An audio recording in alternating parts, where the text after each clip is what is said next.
काय करायचंय? हां, आरसा नाही तर इथं नाही तर नाही हो, वसरलाय उलटा.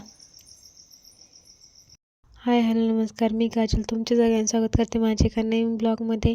तर थंबनेलवरून तुम्हाला समजलं असेल की विषय काय झाला आहे. तर हो, म्हणजे मिस्टरांचा स्किटनिंग झाला होता आणि मी चालले होते घरी, म्हणजे सासरी चालले होते मला न्यायला. ती आमचं चुलत सासरे न्यायला आलं होतं मला. आणि ॲक्सिडेंट कसा झाला का कुणी, म्हणजे ते स्वतःहून गाडीवरून पडलेत, काय झालं हे आम्हाला काहीच माहीत नव्हतं. आणि प्रत्येक वेळेस ना आम्ही फोन केला ना ते असं वेगळ्याच भानात होतं, आम्हाला काही समजतच नव्हतं काय करावं आणि काय नाही. कारण आजचा दिवस इतका डेंजर गेला ना. आणि लाईव्हला आले असेल तेव्हा आम्ही सांगितलंच होतं की मला अजिबात करमत नाही आणि आज दिवसच खूप बेकार वाटतो आहे. आणि तसंच झालं, दिवसभर मला अशा वेगळ्याच काय म्हणतात वाईब येत होत्या. म्हणजे आपल्याला काही गोष्टी वाईट होणार असेल तेव्हा समजतात का नाही, तर तसंच काहीतरी होतं. तर हे बघा, इतकं फिरलो आम्ही त्यांना आणण्यासाठी आणि फायनल ते घरी आलं तेव्हा त्यांना बघितलेलं ना तेव्हा मलाच भीती वाटायला लागलेली की ती कसे दिसत होतं आणि कसं नाही आहे. रात्रभर तर झोप पण लागत नव्हती. सोनू झोपली होती, नंतर ती पण उठली. सोनू पण जागी, सोनू पण वयसच झोपली 12 वाजेपर्यंत, परत न झाली जागी. आणि ह्यांना झोप लागत नाही तर मला पण नाही लागत. शर्ट बिर्ट फाटलाय त्यांचा आणि मी कपडेच आणले नाही. ते तिथं खांद्यावर फाटलाय. हा इथं फाटलाय, हे काय इथं फाटलाय. कपडे पण घाण झाले ते. माझ्या पप्पा लागलंय आज, पप्पा लागलंय गाडीवर पडलं तर असं बॉम्ब पडले, चट्टानच पडले ते पप्पा बघा. आणि आता पप्पा तिला झोप आहे ना, तिचा पप्पा आजारी असला का तिला झोप लागत नाही. आता बघा किती वाजले त्या, तरी पण काही झोप आहे ना. आणि पप्पाला पण आहे ना, पप्पाला तर लय वाईट वाटते. हाताला पण लागलंय बघा, हे हात तर पूर्ण सुजला याच. हे बघा, हलका हलका तोंडाला इथं होटाला ना हे झालंय जास्त. वरती बघा ना, वरती बघा ना, छान दिसतात पण गबरू गबरू.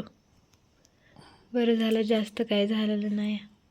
नाही काय होतो, तुम्ही इतकं टेन्शन घेताय. हा ना, स्वतः पण टेन्शन घेतात ना आम्हाला पण.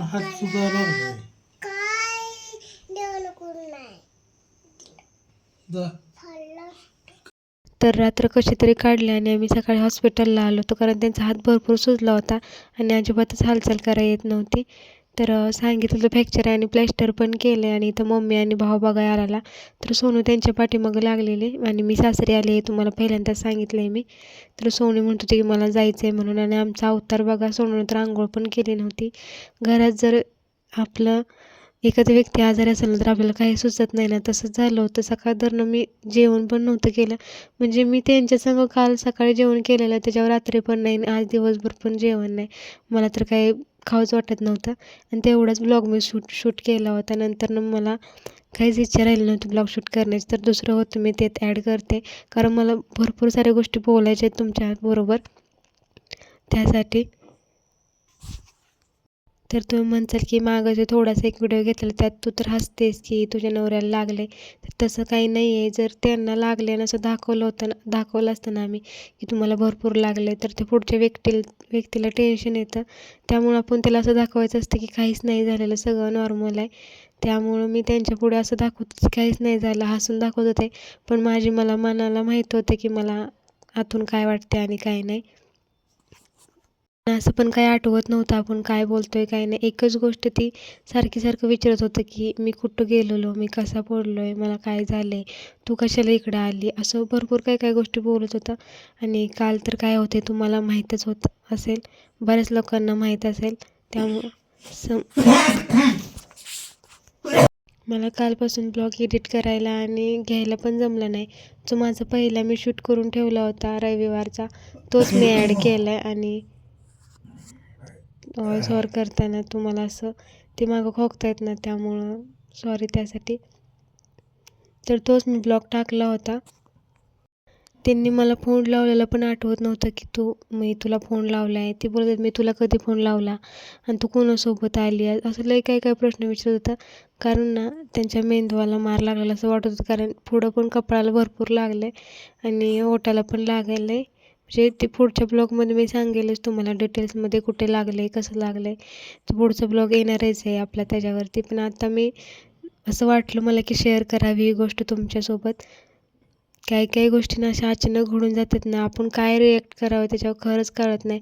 आणि ज्यावेळेस मला समजलं ना की मिस्टरांचा ॲक्सिडेंट झाला आहे आणि ते पण त्यांच्या तोंडातून, तेव्हा काय म्हणजे माझ्या मनालाच माहीत होतं मला काय वाटलं होतं आणि मी कोणाला सांगू पण शकत नव्हते. अशी गोष्ट झालेली माझ्यासोबत. आणि म्हणजे ती वेळच खूप खराब होती. तो दिवस पण खूप खराब होता. म्हणजे अख्ख्या वर्षाचा शेवट असा होईल असं वाटलं नव्हतं. सुरुवात पण खराबच झालेली. आपलं नवीन वर्ष पाडव्याला सुरू होतं ना, तर माझं पहिलं चॅनल हॅक झालं होतं पाडव्याला आणि हा वर्षाचा शेवट पण असा झाला ना, हे वर्ष 2024 माझ्यासाठी इतकं बेकार गेलं आहे ना, तर पुढचं वर्ष तरी चांगलं जाईल ह्याच आशेवर आहे मी अजून तरी. बघू काय होतं आहे आणि काय नाही. आणि एक भयानक गोष्ट घडली ना, ती तुम्हाला पुढच्या ब्लॉगमध्ये बघायला भेटेल. काय घडलं आणि कसं घडलं, कारण एका ब्लॉगमध्ये सगळं सांगणं शक्य होत नाही आहे. तर मी पुढचा व्हिडिओ ना पूर्ण डिटेल्समध्ये बनवेल की कशामुळे ॲक्सिडेंट झाला. आणि ना खरं सांगते, ॲक्सिडेंट झाला आहे माझ्या मिस्टरांचा, पण गाडीला काहीच नाही झालं. ते कुठे पडलेत हे त्यांना काहीच आठवत नाही. त्यांना कुणी मारलं हे पण आठवत नाही. काहीच आठवत नाही आहे त्यांना. त्यामुळे ती गोष्ट मला तुमच्यासंग बोलायची आहे. त्यासाठी मी एक वेगळा व्हिडिओ बनवेल. काय माहिती आमच्या हसत्या-खेळत्या संसाराला कोणाची नजर लागली. खूप भारी लाईफ जगत होतो आम्ही. आता हे तुम्हाला पण माहीत आहे. खूप लाईफ चेंज झाली होती. आनंदाचा दिवस यायला लागलेला, तर लगेच कुठून तरी दुःख येऊन मागं म्हणजे पाठलागच आल्यासारखं झालं. एक सकाळ अशी उगवली होती की त्या दिवशी आम्ही भांडलो नव्हतो. एकमेकाची कदर केली होती. मी त्यांना सोडायला बिल्डिंगच्या खाली गेली होती. म्हणजे आणि अचानकच असं कळतं ना, खूप वाईट वाटत होतं आणि कोणाला सांगू पण शकत नव्हती. ब्लॉग घेण्याचं म्हणजे डोकंच आलं नाही.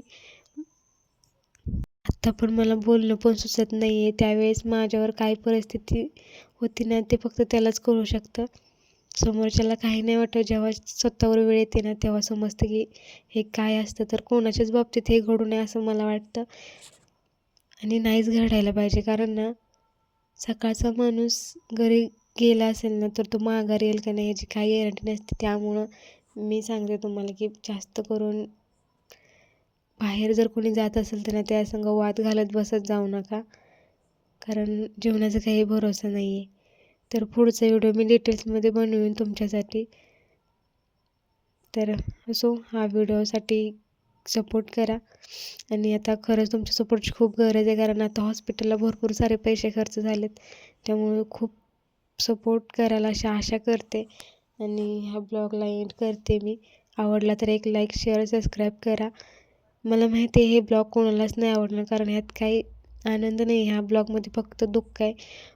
पण मला वाटलं शेअर करावं म्हणून मी करते. माझी इच्छा नाही आहे